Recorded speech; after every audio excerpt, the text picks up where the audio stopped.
오늘의 일발장전 시작합니다. 일발장전의 두 기둥이죠. 최고의 주식 전문가 두 분과 함께합니다. 김영민, 김준호, MBN 골드매니저 모셨습니다. 안녕하십니까? 반갑습니다. 자, 프리마켓으로 바로 가보도록 하겠습니다. 이 프리마켓에서 지금 바로 딱 눈에 띄는 종목이 있습니다. 영민 매니저의 한미약품인데요. 한미약품이 지금 6%대 급등하고 있어요. 한미약품 체크를 해주시면서 어제의 주인공은 일동제약이었잖아요. 두 종목 같이 가죠, 우리? 네. 이쯤 되면 이제 거의 비만 치료제 종목은 제가 거의 올킬을 했다고 네. 해도 과언이 아닐 정도로 일단은 일동제약 먼저 좀 말씀 좀 그럴까요? 드릴게요. 어제 네. 장중에 이제 상한가 갔었죠. 8월 27일 날 이제 경구용 비만 치료제 이제 개발하고 있는 기업으로 이제 소개를 좀 해드렸었고 어저께 임상 1상의 이제 데이터가 이제 공개가 좀 됐어요.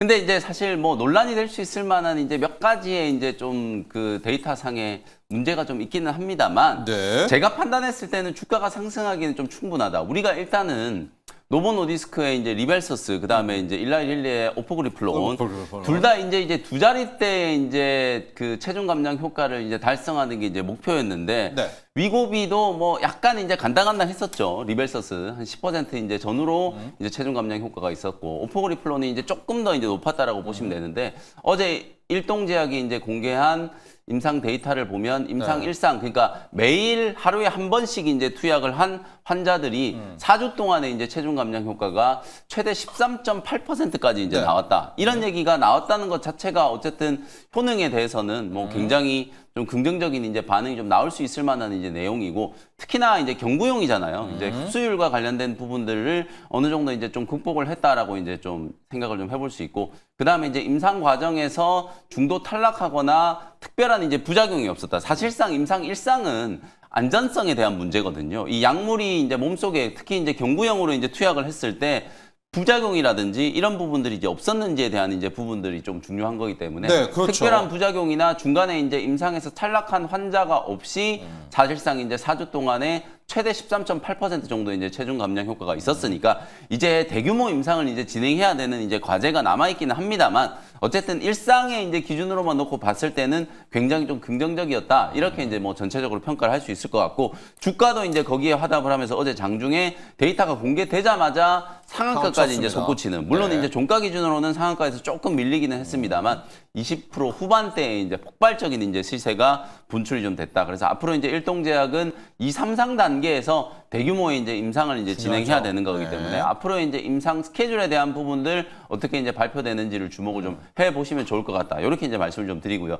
장중에는 일동제약이 이제 화제였다면 장이 끝나고 나서는 뭐 한미약품이 난리였어요. 네, 어제 애프터마켓에서. 네, 애프터마켓에서 난리였죠. 주가가 무려 이제 29%까지 급등을 했고, 제가 이제 목표가 45만 원 말씀드렸는데 어제 애프터마켓에서는 이미 목표가를 훌쩍 그냥 뛰어넘어서 49만 원까지 이제 폭등이 나왔어요. 어제 나오는 이제 공시 내용을 제가 팩트 그대로 좀 설명을 드리면, 일단 네. 계약 상대방은 길리어드 사이언스, 그리고 이제 계약 금액이 4천억이나 4조가 아니라 네. 480억 원. 네. 근데 이거는 이제 어떤 기술 계약이냐면, 우리가 경구용 비만 치료제가 가장 중요한 건 흡수율이다라는 얘기를 많이 드렸잖아요. 그래서 실제로 지금 위고비 같은 경우에는 이제 이 경구용으로 이제 리벨서스로 이제 할 때 스낙이라고 하는 흡수 촉진제를 쓰거든요. 근데 이 스낙이라고 하는 흡수 촉진제가 사실은 이제 가격이 굉장히 비싸요. 그래서 경구 제형으로 이제 만들 때 가장 큰 단점 중에 하나가 이 스낙의 원가가 이제 비싸기 때문에 이걸 계속 사용해야 되나, 이런 부분에 이제 문제. 특히 또 이제 그 제조 특허를 위고비가 이제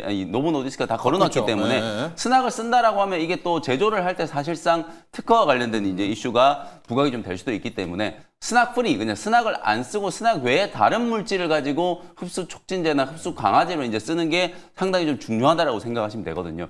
그래서 어저께 이제 한미약품이 길리어드 사이언스에 기술 이전을 한 건 뭐 경구용 치료제를 기술 이전했거나 플랫폼을 기술 이전한 게 아니라 흡수 강화제를 이제 기술 이전한 거예요. 스낙이 아닌 이제 다른 이제 흡수 강화제를 이제 길리어드 사이언스 쪽에 기술 이전을 했기 때문에 사실 막 기술 이전 계약이 나오니까 그냥 주가가 묻지마로 그냥 이제 급등을 한 거거든요. 물론 어제 나온 계약 자체도 이제 긍정적인 계약이긴 합니다만, 어제 이제 주가가 거의 상한가 근처까지 이제 폭등한 네. 거는 조금 이제 오바다? 과하지 않았나. 다만 저는 이제 이 한미약품의 이제 딜에서도 네. 이런 부분들을 말씀을 좀 드리고 싶어요. 네. 화이자도 자체적인 이제 경구용 비만 치료제 개발을 하다가 그걸 엎어버렸잖아요. 약물의 이제 효능이 생각했던 것보다 잘 안 나오다 보니까 그걸 엎어버리고 메세라에 그냥 10조를 샀죠. 그냥 네. 투자를 네. 해가지고 산다라고 발표를 네. 해버렸잖아요.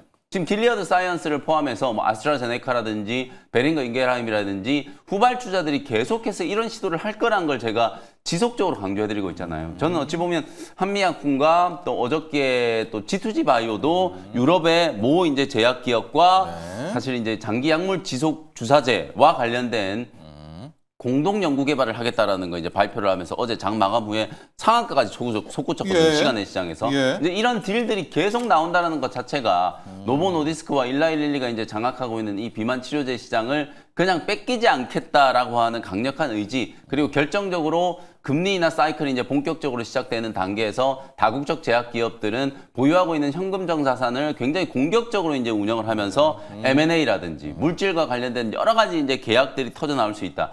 그래서 제가 우리나라 이제 바이오테크 기업들이 4분기 때 이제 성수기가 좀 도래한다라고 이제 말씀을 드리는 거기 때문에 어제 한미약품과 일동제약 그리고 이제 G2G 바이오 이런 기업들의 이제 딜을 통해서 그런 부분들을 좀 참고를 하시면 좋을 것 같다. 이렇게 말씀 좀 드리겠습니다. 자, 여러분 두 종목 봤습니다. 우리가 병원에 가서도 이 약 말고 주사 놔주세요 하잖아요. 이 먹는 약이 효과가 좀 떨어집니다. 네. 그런데 어제 나왔던 일동제약은 일상이기는 하지만 감량 효과가 13%, 13.8%, 13.8%, 14%. 이 정도면은 괜찮죠. 그럼요. 네, 여기에 그냥 상한까지 한번 밀어봤고, 한미약품이 갖고 있는 것은 일단 그 경구약에서 약 효과를 높이는 그 스낙이라는 건데, 그거 없이도 네. 나름 침투율이 높게 하는 그 화합 물질을 갖고 있습니다. 그래서 규모를 가지고 480억 액에 하시겠지만 이게 기술도 아니고요. 그렇죠. 또 신약도 아니고 맞습니다. 물질 하나에 네. 500억이면 꽤 괜찮다. 이래서 어제 그리고 오늘도 함께 반영을 하고 있고, 로봇 가기 전에 에이프릴 바이오까지 하나를 다 털고 가죠. 네. 영민 매니저 그냥 어제 에이프릴 있었던 바이오도 거. 뭐 이게 이제 9월 1일 날 여러분들께 이제 중소형 제약 바이오 기업들 중에서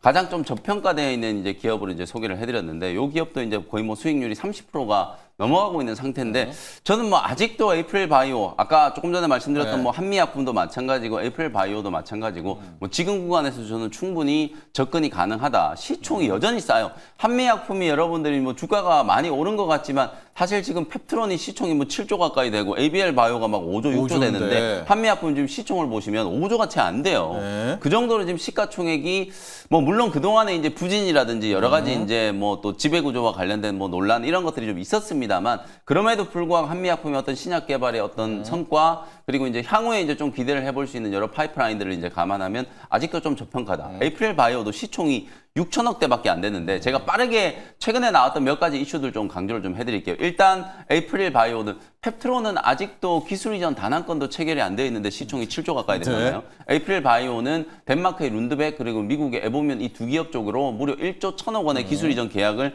체결을 한 상태고, APB-A1이 이제 룬드백에 이제 기술 이전했던 건데, 몇 주 전에 룬드백이 이제 실적 발표를 하고 IR을 하는 과정에서 내년도 주력 이제 파이프라인들을 이제 소개를 하면서 바로 APB-A1에 대한 걸 굉장히 좀 강조를 했고, 적응증을 최대 5개까지 확장을 하는데, 문제는 이게 임상 1상이 아니라 임상 2상의 단계에서 적응증이 5개까지 이제 확장될 수 있다라는 걸 이제 발표를 했기 때문에, 확장될 때마다 마일스톤이 이제 들어오는 거예요. 네. 새로운 이제 기술 이전 계약이 체결된 것과 준하는 거의 이제 현금 유입이 기대되는 상황이기 때문에 일단 파이프라인의 가치 자체를 굉장히 좀 높여 잡아야 되는 거고요. 실제로 지금 룬드백뿐만 아니라 에보면도 지난 주말에 이런 식의 이제 발언을 했거든요. APB 이제 R3에 대한 이제 부분인데, 기존의 아토피 치료제로 이제 개발하고 네. 있는 건데, 이것도 최근에 아폴로 테라퓨틱스가 APB A3와 똑같은 기전으로 이제 IL-18 이제 타겟으로 하는 아토피 피부 치료제에 대한 임상 성공을 했다라는 얘기를 하면서, 실제로 이제 APB R3에 대해서도 주목을 분명히 해야 된다라는 거 제가 많이 강조를 좀 해드렸었는데, 이게 미국의 에보뮤는 이 APB-R3를 아토피 피부 치료제뿐만 아니라 적응증을 또 확장해가지고 괴사성 이제 대장 증후군에도 적용을 하겠다라는 걸 이제 발표를 했단 말이에요. 이것도 역시 내년에 바로 임상 2상 진입을 목표로 한다는 걸 발표를 했기 때문에, 이 또한 에이프릴 바이오 입장에서는 마일스톤이 이제 유입이 좀 강화되는 이제 그런 모멘텀으로 이제 생각을 할 수 있거든요. 네. 이 두 가지의 재료만 놓고 본다라고 하더라도 내년에도 이제 막대한 현금 유입이 이제 기대되고, 최근에 이제 IR 통해서 이제 밝혔던 것처럼 것처럼 리맵 플랫폼, 사파 네. 플랫폼을 확장해서 이 리맵 플랫폼이라고 하는 건 다중 타겟, 최대 이제 5개 이제 항체를 이제 타겟으로 해가지고 ADC 이제 개발을 네. 하는 이쪽 시장에도 이제 진출을 한다라는 얘기들을 하고 있기 때문에 뭐 이런 여러 가지의 이제 일련의 상황들을 이제 감안해봤을 때 아무래도 이제 시총 1조 정도는 최소 넘어가야 되지 않을까. 지금 현재 6천억대 이제 머물러 있는 주가고 외국인들 지분율이 지금 1%도 안 돼요. 예, 그 정도로 그러네요. 예. 기관 외국인들이 아직까지도 많이 관심을 안 갖고 있는 기업이기 때문에 개인 투자자분들한테는 저는 굉장한 기회가 있다고 보거든요. 이게 시총이 더 불어나서 점점 1조에 가까워지면 가까워질수록 기관 외국인들의 집중적인 매수세가 들어올 가능성이 높고 어제 예. 아마도 에이프릴 바이오가 상장되고 난 이래로 하루 단위로는 외국인들이 가장 많은 매수를 했을 것 같아요. 50만 주 넘게 어제 에이프릴 바이오를 매수를 했거든요. 예. 그 정도로 이제 강력한 매수가 들어오기 시작했기 때문에 저평가 구간인 지금 구간에서 관심을 좀 가지실 필요가 있다라는 측면에서 뭐 에이프릴 바이오는 시총 1조까지 그냥 목표가를 좀 열어놓고 대응을 좀 해보시자 이렇게 말씀을 좀 드리겠습니다. 자, 에이프릴 바이오 6천억대입니다. 시가총액 또 자가 면역, 항암 치료, 방광기도 늘리고 ADC도 걸고 네. 여러 가지들이 이제 있는 상황들이기 때문에 하나씩 이 기술도 꼼꼼히 체크하시면 좋을 것 같고요. 지금 다시 프리마켓으로 돌아보면은요, 준호 매니저. 네. 로봇 쪽 말이에요. 지금 이게 어제도 로보티즈 같은 경우도 맞습니다. 또 쭉쭉쭉 가고 있고 외면할 수가 없습니다. 지금 하이젠 RNM이 3%대, 뉴로메카 4%대, 엔젤 로보틱스도 또 반응을 하고 있습니다. 함께 볼까요? 좀 계속해서 로봇 섹터가 지난주에도 나름대로 이제 금리 인하의 기대감이 꺾였음에도 불구하고 뭐 레인보우 로보틱스나 로보스타, 로보티즈 같은 일부 기술력 있는 로봇 기업들이 좀 일제히 좀 시세가 분출됐는데 이번 주에도 마찬가지로 이제 금리 인하에 대한 기대감이 다시 살아나도 계속해서 로봇 섹터의 어떤 훈풍이 계속 이어지고 있는 상황이고 그러게요. 특히 지금 이제 그 간밤에 엔비디아가 오랜만에 한 2% 정도 좀 상승 흐름이 나와줬잖아요. 근데 상승했던 이유가 로봇 관련된 모멘텀으로 좀 상승 흐름이 나와줬습니다. 그래서 실제로 지금 이제 새로운 어떤 오픈 소스 모델을 또 공개를 하기도 했고요. 또 실제로 시뮬레이션 기술 시연을 했다라는 소식이 나와주면서 지금 엔비디아가 이제 로봇 관련된 모멘텀으로 2% 정도 상승 흐름이 나와줬고 최근에 테슬라의 어떤 주가 상승도 뭐 이제 이번 주에 뭐 인도량 발표도 앞두고 있긴 하지만은 결국 자동차의 전기차 판매량보다는 오히려 로보틱스의 기업으로 새롭게 지금 이제 발돋움하면서 최근에 어떤 주가 상승 흐름이 굉장히 강했던 만큼 그 흐름이 국내 증시에도 고스란히 좀 연결되고 있는 과정이라 보시면 될 것 같습니다. 그래서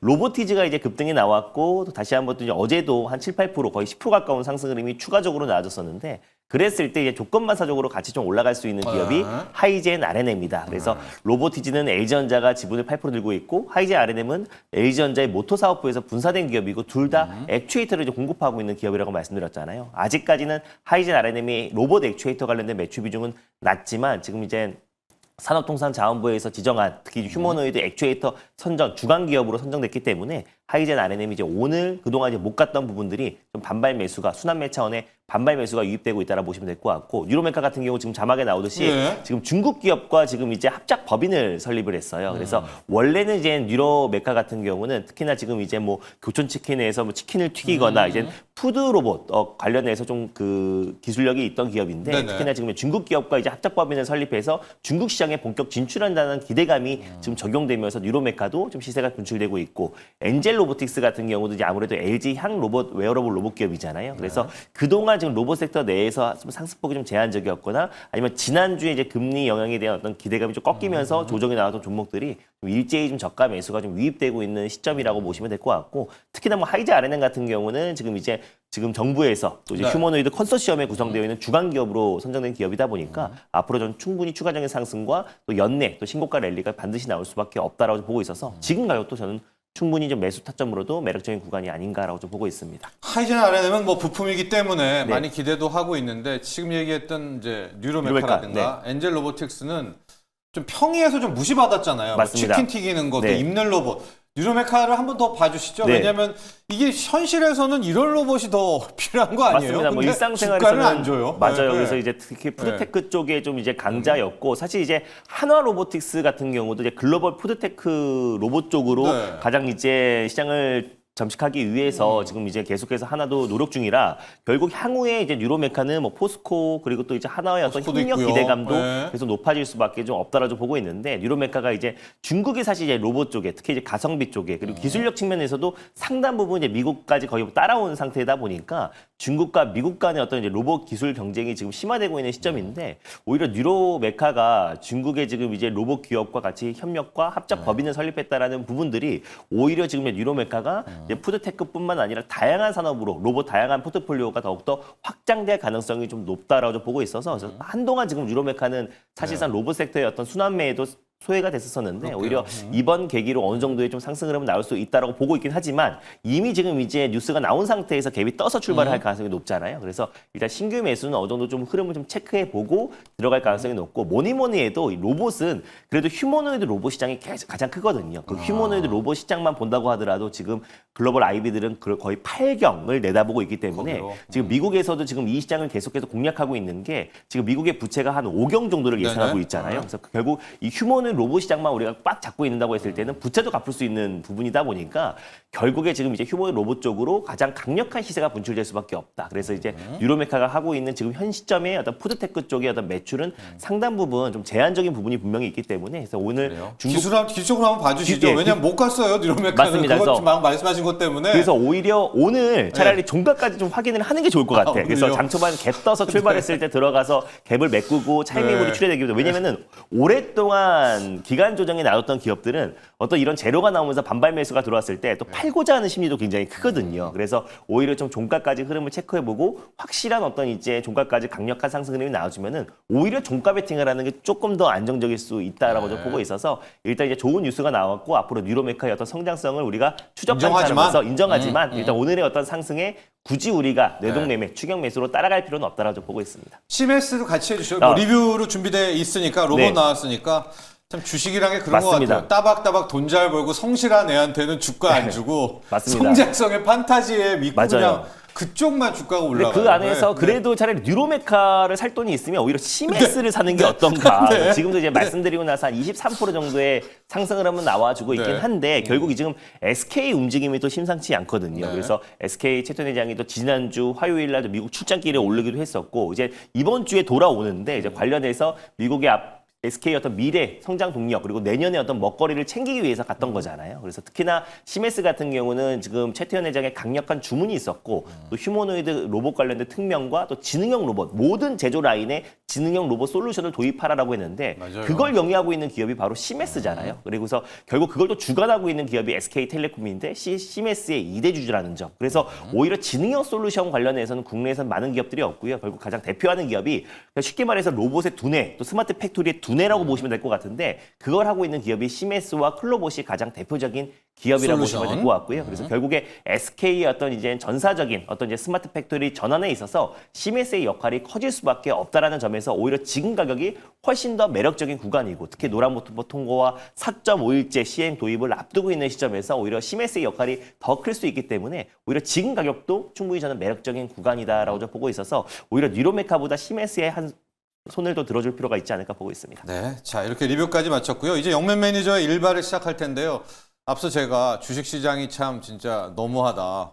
성실한 사람한테는 주가 안 주고 성장성에 배팅한다. 오늘 준비하신 일발 진짜 재무제표가 깨끗하잖아요. 그런데도 지금 우리 시가총액은 코스닥에서 뭐 3위를 달리고 있는 바로 그런 종목입니다. 오늘의 네. 일발 장전 출발할까요? 오늘 일발 종목은 아까 제가 쭉 네. 이제 제약 바이오 진영의 이제 종목들, 특히 이제 비만 진영의 이제 종목들을 쭉 소개해드렸잖아요. 근데 이제 올릭스도 최근에 뭐 소개해드리자마자 이제 급등이 나왔고, 한미약품도 사실 뭐 한 일주일 됐나요? 소개해드리고 나서 어저께 사실 뭐 애프터마켓 기준으로 보면 목표가에서도 그치, 10% 이상 네. 더 이제 급등을 하는 이제 그런 거의 30%가 넘는 이제 급등이 나왔기 때문에 이제 웬만큼 이제 비만 쪽의 종목들은 D&D 파마텍, 뭐 올릭스, 일동제약, G2G 바이오 등등등 해가지고 거의 다 훑어들었다는 생각이 좀 들거든요. 그런데 이제 다시 돌아가서 이제 우리 비만 치료제 진영에 이제 열풍을 좀 불러일으켰던 이제 주인공인 또 대장주를 다시 좀 봐야 되지 않겠는가. 그래서 오늘은 펩트론이라는 종목을 소개를 조금 해드려 보도록 하겠습니다. 뭐 여러분들 잘 아시는 것처럼 이제 펩트론은 우리나라 이제 장기 약물 이제 주사제 개발하는 가장 대표적인 기업이고 네. 일라이 릴리 쪽과 이제 물질 계약 체결되고 이제 남은 단계가 이제 최종적인 이제 기술 이전. 그건데. 아마도 이제 데드라인이 이제 올해 연말 정도라고 이제 지금 추정이 좀 되고 있기 때문에 그 안에는 뭔가 이제 결과물이 좀 나와야 어쨌든 이제 펩트론이 지금까지 이제 주가가 올라온 거에 대한 이제 밸류를 그렇죠. 인정을 충분히 좀 받을 수 있다. 아까도 제가 말씀드렸던 것처럼 지금 화이자도 굉장히 적극적으로 이제 이 비만 치료제 시장에 다시 이제 배팅을 하고 있고, 그 다음에 이제 유럽의 이제 많은 이제 다국적 제약 기업들도 이 시장을 절대로 이제 포기하지 않을 거거든요. 포기하지 않을 것 같다라고 제가 확신하는 이유는 적응증의 이제 확장 때문이에요. 단순히 이게 비만 치료 쪽에만 이제 이 GLP-1 유사체 이제 기반의 약물들이 머물러 있는 게 아니라 추후에는 이제 심혈관 질환이라든지, 그리고 이제 더 나아가서는 파킨슨, 뭐 알츠하이머 이런 이제 뇌신경계 질환까지도 적응증을 이제 확장하는 걸 시도를 하고 있고, 또 상업화 측면에서 이제 봤을 때는 최근에 이제 메시 치료제 쪽이 굉장히 좀 각광을 요즘은. 받고 있는 네. 상황이잖아요. 이제 그런 확장성을 감안해 봤을 때, 이 시장이 단순히 그냥 비만 치료제 쪽에 머물러 있지 않을 것 같다라는 그런 확신에 의해서 많은 이제 다국적 제약 기업들, 이제 빅파마들이 이쪽에 큰 돈을 이제 투자를 하고 있기 때문에, 우리 기업들은 이제 그런 거죠. 뭐 한미약품은 뭐 2중기 전, 3중기 전에 이제 비만 치료제를 개발을 하고 있고, 동아이스티도 마찬가지로 지금 2중기 전에 네, 또 2중기 전. 자체적인 이제 비만 치료제 개발도 하고 있고, 그 외에 이제 다수의 이제 기업들은 사실은 이제 플랫폼과 다른 이제 제약바이오 기업들과 이제 엮을 수 있는 기술을 이제 가지고 있다라고 이제 보시면 되거든요. 대표적으로 우리나라 이제 펩트론이 장기 지속 주사제형을 이제 개발을 하고 있고, 어제 이제 딜이 나왔던 G2G 바이오도 펩트론과 마찬가지로 이노랩이라고 하는 이 플랫폼 기술을 이제 가지고 장기 주사제형을 이제 개발하고 있다라고 보시면 되겠습니다. 어쨌든 업계를 지금 장악하고 있는 일라이 릴리의 파트너사다라는 것 자체가 펩트론을 다른 기업과 차별화시키는 그런 이제 또 요소라고 저는 생각이 좀 들고, 만약에 이제 딜만 성사가 된다라고 하면 지금 정도의 이제 가치는 충분히 인정받을 수 있다. 왜냐하면 향후에 그럼 일라이 릴리가 이걸 비만뿐만 아니라 다른 적응증으로 계속 확장을 해 나갈 때마다 장기 지속 주사제형은 펩트론과 공동 개발을 할 가능성이 매우 높다라고 이제 볼 수 있기 때문에, 일라이 릴리. 그런 측면에서 이제 감안을 해 보면 펩트론의 이제 지금 가치도 일단 뭐 결론이 나온 건 아닙니다만 저는 충분히 타당하지 않나 이런 생각이 조금 들기 때문에, 사실상 이제 뭐 펩트론 여러분들이 이미 내용에 대한 건 뭐 너무나도 익히 많이 좀 알고 계시고, 향후에 이제 어디까지 이 기업이 이제 성장할지에 대해서도 저도 굉장히 좀 궁금한 상황이거든요. 네. 어쨌든 업계에서는 지금 현재 비만 치료제 이제 관련된 종목들 중에서는 단연 이제 대장주 역할을 이제 하는 그런 기업이라고 이제 볼 수 있기 때문에, 주가도 최근에 거의 뭐 2달이 넘게 정말 일라이 릴리 파트너사이지만 지금 뭐 올릭스가 최근에 또 굉장히 좀 강하게 네. 급등을 했고, 새롭게 상장된 어찌 보면 G2G 바이오 제가 차트 한번 네. 보여드릴게요. 제가 가고 상장되고 나서 네. 이제 얘가 8만 원대 이제 출발해가지고 지금 25만 원대까지 급등을 했으니까 3배 가까이 이제 상승을 한 거거든요. 그러니까 펩트론이 지금 옆으로 행보하는 시간 내내 어찌 보면 G2G 바이오가 이렇게나 이제 강하게 상승을 했다. 이제 뭔가 이제 좀 새롭게 관심을 좀 가져볼 수 있을 만한 이제 기업이 상장이 좀 되다 보니까 펩트론에 대한 이제 주목도가 조금 낮아졌다. 근데 제가 어제도 이런 논리로 여러분들께 LNC 바이오와 파마 리서치를 리서치. 이제 비교를 조금 해드렸었잖아요. 어쨌든 대장주 역할을 했던 종목들은 분명히 이제 또 타당한 이유가 있기 마련이기 때문에 향후에 뭐 약값 인하와 관련된 이제 이슈라든지, 그리고 이제 제형 변경, 그다음에 장기 지속 주사제 이쪽에 대한 이제 투자나 새로운 딜들이 이제 굉장히 좀 많이 나올 가능성이 좀 높고, 그러면 후발 기업들이 이렇게 적극적으로 좀 따라오는 상황에서 노보 노디스크와 일라이 릴리는 어떤 선택을 하게 될 것인가? M&A 다. 빠르게 하루라도 네. 빠르게 이제 제형 변경을 한다거나 혹은 장기 지속 주사 제형 시장을 미리 이제 좀 선점하려고 하는 그런 이제 전략을 쓸 수밖에 없거든요. 그러면 저는 펩트론도 연말쯤에는 일라이 릴리와 대형 이제 딜이 성사될 수 있는 가능성이 좀 높다라고 이제 보여지기 때문에, 뭐 그런 부분들을 감안하면 사실상 이제 펩트론의 이제 가치도 우리가 다시 한번 눈여겨봐야 된다. 그 다음에 최근에 이제 여러분들 잘 아시는 것처럼 특히 지난 7월 달에 이제 펩트론이 다시 한번 이제 폭등이 좀 나왔던 건 루프원이라고 하는 요 이제 바이오시밀러를 프리필드 시린즈 방식으로 4주에 이제 한 번 주사하는, 이제 한 달에 한 번 맞는 거죠. 네. 4주에 한 번 이제 주사하는 방식으로 이제 상업화에 이제 성공을 해서 국내 이제 식약처의 승인을 받았던 거. 이게 이제 어찌 보면 스마트 대포 기술의 상업적 활용에 대한 이제 가치를 입증한 사례다. 제가 이렇게 이제 말씀 좀 드렸기 때문에, 그 가치가 뭐 사라진 게 아니기 때문에 주가는 한 2, 3개월 동안 지금 행보를 하고 있습니다만 다시 한번 우리가 이제 공략을 해 봐야 되는 시점이다. 이렇게 말씀드리고요. 현재가 뭐 바로 이제 매수가로 말씀 좀 드릴게요. 29만 4천 원 정도 지금 프리마켓에서 한 1.5% 정도 올라가고 있는데, 한 29만 4천 원 정도를 매수 타점으로 좀 잡아 보시고요. 네. 역사상 이제 최고가인 35만 원 요 자리를 일단 1차 목표가, 그리고 이제 손절가를 25만 원. 뭐 최근에 비만 치료제 관련된 종목들의 어떤 뜨거운 열기를 워낙 감안하면 뜨겁죠. 뭐 이것도 단기간에 35만 원 정도 이제 목표가를 설정을 해놓고 대응을 한번 해보시면 되겠습니다. 자, 오늘 영민 매니저의 일발 종목 펩트론입니다. 여러분들도 좋아하시고 한 번씩 다 손을 거쳐가셨을 것 같고요. 장기 지속형 기술 플랫폼입니다. 연내는 한번 보여줘야죠. 네, 결론이 나와야 돼요, 연내는 한번 어쨌든. 나와야 네, 됩니다. 맞습니다. 더 이상은 못 건드리고 기다릴 수 있으니까 해줄 수 있겠죠, 펩트론이. 예, 연내에서 뭐, 한번 좋은 소식 기다려보죠. 일단 네. 물질 계약하고 이제 공동 연구 개발 이제 시한 감안하면은 올해 연말까지는 연말까지. 이제 딜이 이제 나와야 되는 시점이기 때문에 뭐 가타부타 올해 연말 정도에는 이제 결론이 좀 나지 않겠는가 이렇게 이제 생각을 하고 있습니다. 자, 펩트론 봤고요.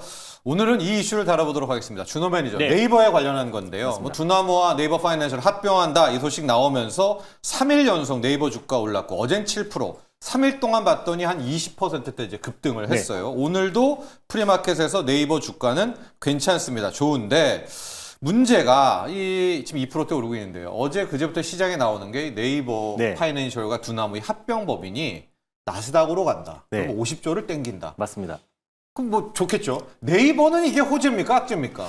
네이버도 사실상 지금 네이버 파이낸셜의 어떤 이제 가치가 시장에 예상했던 것보다 좀 낮게 평가를 받았잖아요. 네. 원래는 한 13조 정도를 평가를 받았는데 이제 4조 한 7천억 정도를 평가를 받았기 때문에 2대 주주로 있는 이제 미래에셋 같은 경우는 조금 이제 그에 대한 불만을 지금 제시하고 있는 상황인데 네이버 같은 경우도 저는 근데 결국에는 이게 장기적으로 저는 호재일 수밖에 없다라고 네이버도? 보고 있고 네. 이미 뭐 주가가 네이버가 이제 반응을 하고 있잖아요. 그래서 오히려 지금 이제 두나무와 또 실제로 지금 이제 네이버의 어떤 합병 소식에 실질적으로 지금 이제 글로벌 IB들도 지금 네이버의 어떤 목표 주가를 일제히 좀 상향을 네. 하고 있어요. 첫 번째가 일단 스테이블 코인 관련된 원화 스테이블 코인 시장을 거의 독과점할 수 있다라는 어떤 전망이 좀 내놓고 있는 모습이고 또 실제로 지금 두나무 같은 경우는 지금 기업 가치를 한 14조 정도를 평가를 받고 있잖아요. 근데 이제 지금 현재 거래량과 거래 대금 또 매출이 좀 비슷한 코인베이스 같은 경우가 지금 이제 한 120조 정도 시가총액이다 보니까 만약에 지금 뉴욕 증시에 상장한다고 했을 때는 좀 폭발적인 시너지 효과가 날 수 있고 오히려 지금 이제 불장이 본격화된다고 했을 때는 코인베이스보다 거래량 부분에서는 업비트가 더 넘어서는 부분도 분명히 있기 때문에 이런 부분만 본다고 하더라도 지금 네이버 같은 경우도 오히려 저는 궁극적인 어떤 호재라고 좀 보고 있습니다. 가뜩이나 지금 AI 검색이 더욱더 좀 활발히 진행되면서 특히 국내에선 네이버 또 그리고 검색량이 굉장히 줄어들고 있고 오히려 구글 같은 경우는 좀 빠르게 늘어나고 있는 시점이고 이커머스 시장 같은 경우도 좀 쿠팡에서 지금 점유율을 거의 좀 뺏기고 있는 상황이다 보니까 전체적으로 좀 내부적인 어떤 이제 매출 성장세가 어느 정도 한계점에 임계점에 다다랐다라는 점에서 오히려 신성장 동력이 필요했고요. 네이버 같은 경우는 그동안 금융사업 쪽에서는 좀 고전했었는데 오히려 지금 정부가 강력하게 추진하고 있는 뭐 STO라든지 또 그리고 스테이블 코인, 원화 스테이블 코인 시장이 확장된다고 했을 때 그 시장을 선점할 수 있는 최고의 파트너 이제 두나무와 같이 선점해서 네. 같이 합병을 통한 어떤 이제 그 뉴욕 증시 나스닥에 상장한다고 했을 때는 그 시너지가 정말 폭발적으로 좀 네. 늘어날 수 있다고 보고 있어요. 그래서 어느 정도 좀 네이버 파이낸셜의 기업 가치를 제대로 평가를 못 받았다라는 점은 오히려 지금 사실상 두나무 입장에서도 네이버랑 같이 합병을 하면서 사실 매출 규모를 보나 영업이익 규모를 보나 매년 1조씩 벌어들이는 기업이다 네. 보니까 실제로 지금 이제 오히려 두나무와 합병하면서 네이버가 본격적으로 그리고 정부가 추진하는 강력한 금융 사업에서도 네이버가 한 발짝 발돋움할 수 있다라는 부분들이 저는 의미가 있다고 좀 보고 있고 그게 오히려 바로 주가가 바로 반응하고 있지 않나라고 좀 보고 있습니다. 그래서 이런 부분들이 지금 계속해서 지금 목표가를 상향하고 있는 부분이라고 좀 보고 있고 결국에 지금 여전히 이제 주주들의 그 주총회에서의 어느 정도 지금 찬성 표결도 좀 예. 필요한 시점이기도 예. 하고 또 결국에 이제 주식 교환에 있어서 약간의 노이즈는 나올 수는 있겠지만 결국에 네이버와 그리고 두나무의 어떤 합병이 결국 스테이블 코인 또 그 STO뿐만 아니라 가상자산 시장까지 사실 이재명 정부에서 가장 강력하게 추진하고 있는 정책이 두 가지인데 뭐 AI 정책도 물론 있지만 그 안에서 코스피 5천과 크립토 천조 시장이에요. 그래서 크립토 천조 시장과 스테이블 코인 시장을 적극적으로 육성 정책에 나온다고 했을 때는 그 시장을 선점할 수 있는 기업은 네이버와 또 두나무고 또 네이버 자체적으로도 AI 생태계를 국내에서는 또 선도하고 있는 대표적인 기업이다 보니까 결국에 이번에 두나무의 시너지 효과가 중장기적으로도 매출과 또 성과로 나올 수밖에 없다라고 보고 있습니다. 자, 준호 매니저는 네이버에도 긍정적인 영향이 분명히 있다. 또 이렇게 이야기를 해주셨는데 영민 매니저 이제 시장의 소수설이긴 하지만 좀 부정적으로 네. 보는 쪽은 네이버 파이낸셜하고 두나무 합병했어요. 그리고 나스닥에 가요. 네. 하고 막 네이버와 코인 사업을 막 해서 호재가 나와요. 그럼 그 주가는 나스닥에 있는 얘한테로 가지 네이버 쪽엔 안 가. 이게 이제 크게 보면 중복 상장, 쪼개기 상장 아니냐. 그러니까 한 20% 올랐으니까 네이버 주가도 여기서부터는 좀 워워가 되지 않느냐는 또 이런 시선이 좀 있거든요. 네. 이거에 대한 이제 뷰입니다. 충분히 이제 뭐 그런 식의 이제 해석이 저는 가능하다라고 예. 보고 다만 이제 제가 지난주에 금요일 날 딱 요 이슈 터지자마자 여러분들 두나무 주가가 이제 장외 시장에서 급락했다라고 말씀드리면서 네. 두나무 괜찮다라고 제가 말씀드렸잖아요. 왜냐면 실제로 이제 두나무 입장에서는 나스닥 상장을 이제 노리고 있었는데 어찌 보면 한국에 이제 가상화폐 사업을 하고 있는 두나무라는 회사가 바로 다이렉트로 이제 미국 나스닥 시장에 이제 상장을 하려고 하면 확률적으로 이제 굉장히 좀 어렵겠죠. 네, 네. 근데 네이버라고 하는 기업하고 이제 같이 합쳐가지고 상장을 시킨다라고 하면 확률이 굉장히 높기 때문에 매우 실제로 높죠. 그 이후에 네. 장외 시장에서 두나무 주가가 급등을 했고 두나무 주가가 급등을 하니까 어저께 하나투자증권이라든지 우리기술투자라든지 두나무의 지분을 가지고 있는 기업들의 주가가 이제 반응을 하는 거거든요. 실제로 네이버 파이낸셜이 이제 가치를 뭐 4조, 5조 저는 그건 의미 없다라고 봐요. 왜냐하면 네이버 입장에서는 왜 이런 딜을 하는지를 여러분들이 생각을 해보셔야 되거든요. 실제로 우리나라 이제 벤처 1세대 때부터 아마도 우리 지금 앵커님이 훨씬 더 잘 아시겠지만 1990년대 후반부터 우리나라 이제 벤처 1세대 창업 열풍이 이제 불면서 지금의 이제 많은 IT 기업들이 탄생을 했는데 단 한 번이라도 이렇게 외부 인사를 꽂아가지고 최대주 지위를 주는 M&A 딜을 한 적이 있는지를 한번 생각해 보면 전례가 없는 사례예요. 지금 이해진 의장이 경영복 일선에서 이제 물러나 있다가 복귀하고 나서 저는 가장 큰 딜을 지금 성사를 시켰다라고 네. 보거든요. 어찌 보면 이제 두나무의 의장을 지금 네이버의 최대주로 지금 앉혀주는 거나 마찬가지이기 때문에 이런 딜을 하기 위해서는 사실상 이제 두나무의 가치를 조금 더 높게 평가하고 네이버 파이낸셜 파이낸셜을? 조금 이제 아쉽긴 하지만 약간 이제 조금 이제 낮게 평가를 해서 어쨌든 지분 막교환을 이제 성사를 시켜야만 사실상 이제 네이버 두나무의 이제 합병법인이 이제 탄생을 하게 되는 거고 이걸 이제 미국 나스닥 시장에 이제 상장을 좀 보내죠. 시키는 프로젝트까지 이제 갈 수 있는 거예요. 그런 측면을 감안하면 일단 첫 번째는 네이버 입장에서 이제 봐도 네이버 주가가 왜 이렇게 고질적으로 저평가가 됐겠습니까? 돈도 정말 잘 벌고 있고 우리나라의 포털 사업자 1위, 거기다가 이커머스 압도적인 이제 1위, 거기다가 돈도 굉장히 잘 벌고 있는 기업이었는데 외국인들이 지금 파는 걸 보면 뭐 어마어마하게 많이 매도를 했었잖아요. 결국 성장성에 대한 이제 퀘스천 마크가 남아 있었기 때문이다. 앞으로 이제 AI 시대가 도래하면 검색 포탈이 무슨 소용이 있느냐? 검색 포탈이 힘을 발휘하지 못하면 이커머스 시장도 줄어들지 않겠는가? 근데 이런 어떤 성장의 한계를 이번 이제 두나무와의 지분 막교환 딜을 통해서 한 방에 해결할 수 있는 거죠. 금융시장, 가상화폐 시장, 그리고 앞으로 이제 개화될 수 있는 스테이블 코인 시장에서 네이버와 두나무가 이제 합작을 하게 된다라고 하면 그냥 압도적인 그냥 그 우위 사업자가 이제 되는 거나 네. 마찬가지기 때문에 네이버 입장에서는 미래의 어떤 성장성의 한계를 이번 딜로 이제 완벽하게 이제 극복을 한 거다. 뭐 그런 측면에서 보면 네이버 주주분들은 괜찮다? 혹시나 이게 또 쪼개기 상장이 되거나 이러지 않을까라는 이제 우려를 하시는 분들도 있겠습니다만 저는 중장기적으로 굉장히 좀 긍정적인 딜이다. 이렇게 이제 평가를 좀 해드리겠습니다. 우리가 모르는 플러스 알파의 또 비즈니스가 나올 수 있으니까 네. 그거에 대한 베팅까지도 함께 해줘라라는 이야기 해주셨고요. 준호매 이제 연관돼서 정말 많이 이야기해줬던 두 종목이 있습니다. 하나투자증권과 맞습니다. 우리기술투자고 네. 어제 나스닥 상장 얘기를 들었었나요? 지금 하나는 지분 안 팔고 끝까지 간다 뭐 이런 얘기했습니다. 두 종목 지금 함께 프리마켓도 프리마켓 하나는 없네요. 네, 맞습니다. 네. 하나투자증권은 없고 이제 우리기술 투자만 있는데 사실 이제 하나투자증권 같은 경우는 블록체인과 또 이제 핀테크 관련된 투자를 굉장히 잘 해왔고 6% 정도 들고 있고요. 우리기술 투자가 한 7% 정도 보유를 하고 있습니다. 그래서 결국 지금 이렇게 된 이상 사실 하나투자증권에서는 두나무 지분을 매각할 필요가 없죠. 가야죠, 나스닥까지 나스닥은. 네. 가야 되는 거고 네. 상장한 이후에도 실질적으로 지금 40조, 50조로 출발을 하지만 지금 코인베이스의 어떤 이제 주가 흐름과 형평성을 본다고 했을 때는 지금 코인베이스가 120조다 보니까 충분히 전 추가적인 상장 이후에도 상승 흐름이 나올 수 있기 때문에 지금 매각할 필요가 없다. 그래서 가장 사실상 이제 두나무 지분을 또 이제 가지고 있는 분들이 생각했던 게 제일 중요했던 가장 첫 번째 모멘텀이 나스닥 상장이거든요. 그래서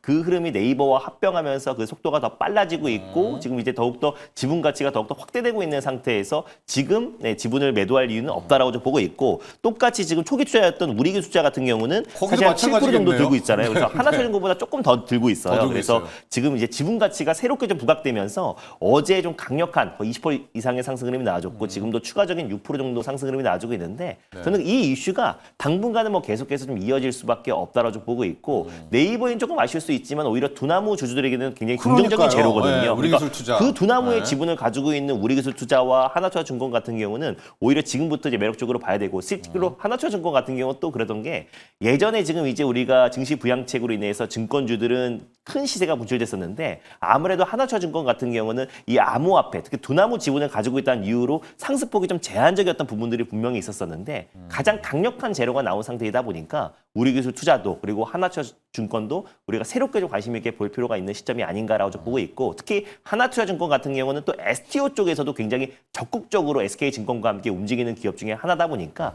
우리가 이제 증시부양책과 함께 우리가 하나투자증권도 관심을 좀 가져야 될 시점이 아닌가라고 좀 보고 있습니다. 자, 네이버의 주가가 그동안 좀 너무 많이 올랐다. 또 약간 나스닥 가면 네이버는 뭐 이렇게 고민하시는 분들 차라리 그냥 안전빵으로 네. 하나투자증권, 우리기술투자, 영민이가 뭐 네이버 하나기술투자, 우리기술투자, 뭐 하나투자증권 다 좋은데 저는 네이버 지금도 공략하자? 너무 저평가예요. 너무 이게 지금 저평가다? 시가총액 기준으로 봤을 때는 사실 카카오그룹과 비교를 할 수밖에 없잖아요. 그러니까 모든 이제 뭐 여러 가지 이제 논란들을 다 제쳐놓고 카카오그룹 전체 이제 그 카카오는 이미 쪼개기 상장이 다 돼 있잖아요.